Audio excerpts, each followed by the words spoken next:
অন্তর্বর্তী সরকারের কাছে দাবি জানিয়ে সঙ্গীত শিল্পী আসিফ আকবরের দীর্ঘ পোস্টে কি আছে?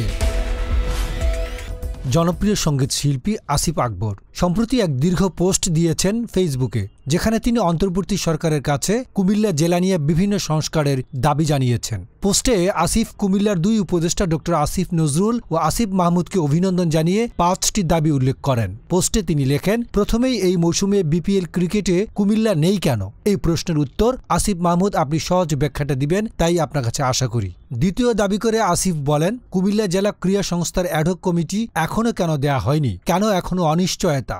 মূল কমিটি তাহলে কবে হবে? খেলাধুলার ইয়ার ক্যালেন্ডার কিভাবে হবে? এদিকে লোকাল খেলাধুলা বন্ধ হয়ে আছে। তৃতীয় দাবি করে জনপ্রিয় এই শিল্পী বলেন, ঢাকার ফুটবল টিমকে কুমিল্লা স্টেডিয়াম বরাদ্দ দেওয়ার কারণ কি? তার হোম গ্রাউন্ড বানিয়ে ফেলবে আর কুমিল্লার খেলোয়াড়রা থাকবে মাঠের বাইরে? এটা কোন ধরনের যুক্তি? ক্রিকেট মৌসুম শুরু হয়ে গেছে, অথচ মাঠ দখল করেছে ঢাকার ক্লাব ফুটবল দল। কুমিল্লার খেলোয়াড় সৃষ্টিতে মহাপ্রতিবন্ধক এই আত্মঘাতী সিদ্ধান্ত কেন?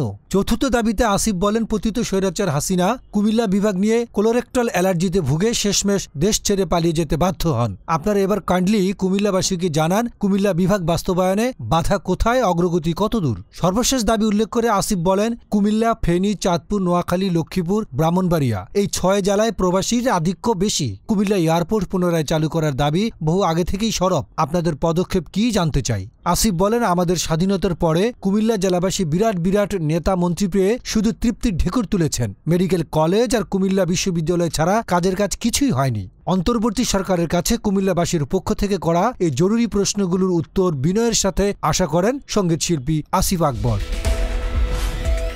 বিনোদন ডেস্ক, গণমানুষের আওয়াজ।